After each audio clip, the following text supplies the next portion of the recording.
2015 ও 2016 মরশুমে। ম্যাচটি ছিল উত্তরপ্রদেশের বিরুদ্ধে।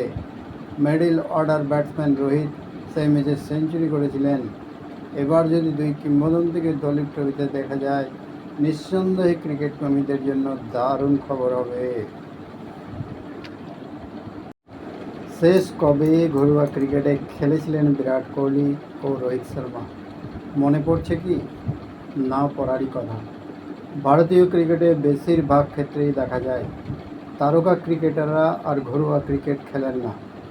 আন্তর্জাতিক ক্রিকেটে ব্যস্ত ক্রীড়াসূচি তার অন্যতম কারণ। অনেক সময় দলে জায়গা নিশ্চিত হয়ে যাওয়ার পর ক্রিকেটাররাও ঘরোয়া ক্রিকেট এড়িয়ে যান। ভারতীয় ক্রিকেট বোর্ড অবশ্য পরিষ্কার করে দিয়েছে, হাতে গোনা দু একজন ছাড়া সকলেই ঘরোয়া ক্রিকেটে খেলতে হবে। শোনা যাচ্ছে বিরাট কোহলি, রোহিত শর্মাও রয়েছেন এই তালিকায়। দেখে নেওয়া যাক ভারতীয় ক্রিকেটের এই দুই স্তম্ভ শেষ কবে ঘরোয়া ক্রিকেট খেলেছিলেন। সামনে ঘরের মাঠে বাংলাদেশের বিরুদ্ধে টেস্ট সিরিজ। আন্তর্জাতিক ক্রিকেটের বিরতি, ম্যাচ প্র্যাকটিস প্রয়োজন। সে কারণে বিরাট কোহলিদের দলীপ ট্রফিতে খেলার ভাবনা।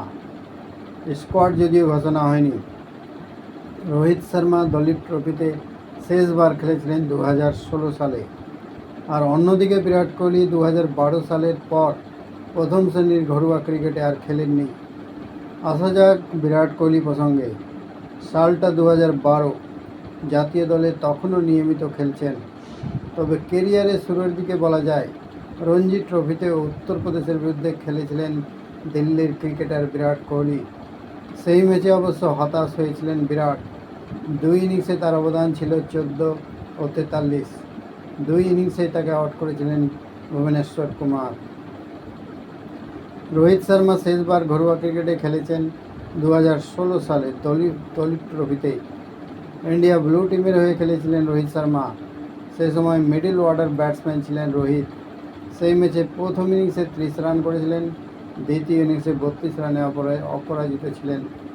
রঞ্জি ট্রফিতে মুম্বাইয়ের হয়ে শেষ খেলেছিলেন 2015 ও 2016 মরশুমে। ম্যাচটি ছিল উত্তরপ্রদেশের বিরুদ্ধে। মিডল অর্ডার ব্যাটসম্যান রোহিত সেই ম্যাচে সেঞ্চুরি করেছিলেন।